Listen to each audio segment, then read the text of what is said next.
আমার ওই ছোট্ট ব্লগে চ্যানেলে সবাইকে স্বাগত। এই সকাল সকাল ঘুম থেকে উঠে পড়লাম, উঠে যে বিছানা গোছাতে শুরু করেছি। এগুলো সবই আমার নিজের হাতে বানানো। তোমরা তো জানোই, তোমাদের তো সবসময় বলি আমি যেগুলো সবসময় এগুলো নিজেদের হাতের তৈরি, আমার মায়ের হাতের তৈরি। আর আমার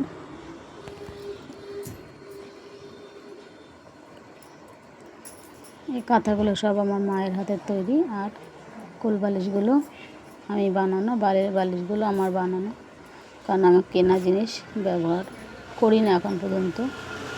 বালিশ কাঁথা এগুলো সবই নিজের তৈরি, কেনা নয়। তোমরা কেমন আছো? সকালবেলা ঘুম থেকে উঠে আমি যদি বিছানাটা না গুছিয়ে নামি তাহলে বিছানা আর তোলা হয় না। সেই 10টা 11টা বেজে যায় সব কাজ সেরে, ঠাকুর পুজো দিয়ে, রান্না সেরে তারপরে এসে বিছানা গোছানো। ওই জন্য আমি সকালবেলা আগে বিছানা থেকে নামার সময় আগে বিছানাটা গুছিয়ে ঝেড়ে তারপরে আমি নামি।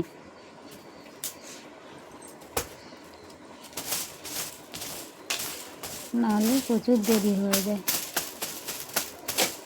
সকালবেলা সমস্ত কিছু সেরে তোমরা কে কে চুড়ি পরেছো? আমি এই যে শ্রাবণ মাসে কাচের চুড়ি পরে নিয়েছি। তোমরা কে কে পরেছো আমি জানি না, জানিও। তবে আমি পরে নিয়েছি।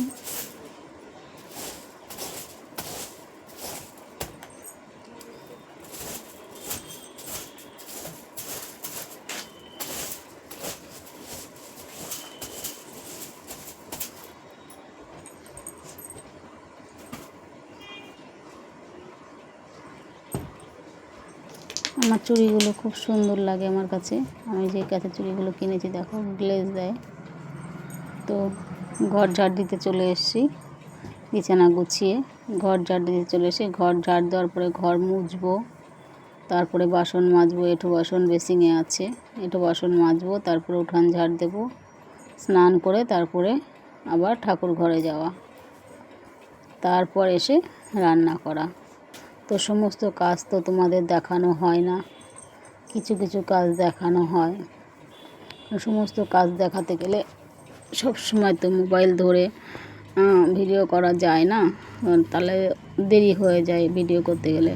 তো কিছু কিছু কাজ তোমাদের দেখায়, সমস্ত কিছু দেখানো হয় না।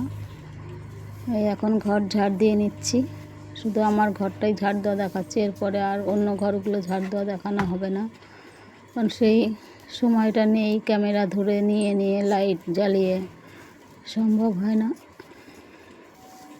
শুধু আমার ঘরটাই ঝাড় দেওয়া তোমাদের দেখাচ্ছি। তোমরা কেমন আছো? এই পরে সমস্ত সেরে চলে এলাম ঠাকুর ঘরে। ঠাকুর পুজো দেওয়া হয়ে গেছে। ঠাকুর পুজো দেওয়ার পরে তোমাদের দেখাচ্ছি। ঠাকুর পুজো দেওয়ার সময় তোমাদের দেখানো হয়নি। ঠাকুর পুজো দিয়ে তারপরে তোমাদের দেখাচ্ছি। দেখো আমার ঠাকুর পুজো হয়ে গেছে। ঠাকুর পুজো হয়ে গেছে। এই যে আমার ঘরে কি কি ঠাকুর দেখেছো? লক্ষ্মী ঠাকুর, গণেশ ঠাকুর, মঙ্গল ঘট, গুরুদেব হয়ে গেছে। তারপরে রান্না করতে চলে এসেছি। রান্না করা হয়ে গেছে মোটামুটি। দেখো চুনো মাছের ঝাল, ডিম কষা আর উচ্ছে দিয়ে আলু দিয়ে ভাজা। এই যে ডিমের হচ্ছে আজকে আমাদের রান্না। এই হচ্ছে আজকের আমাদের মেনু।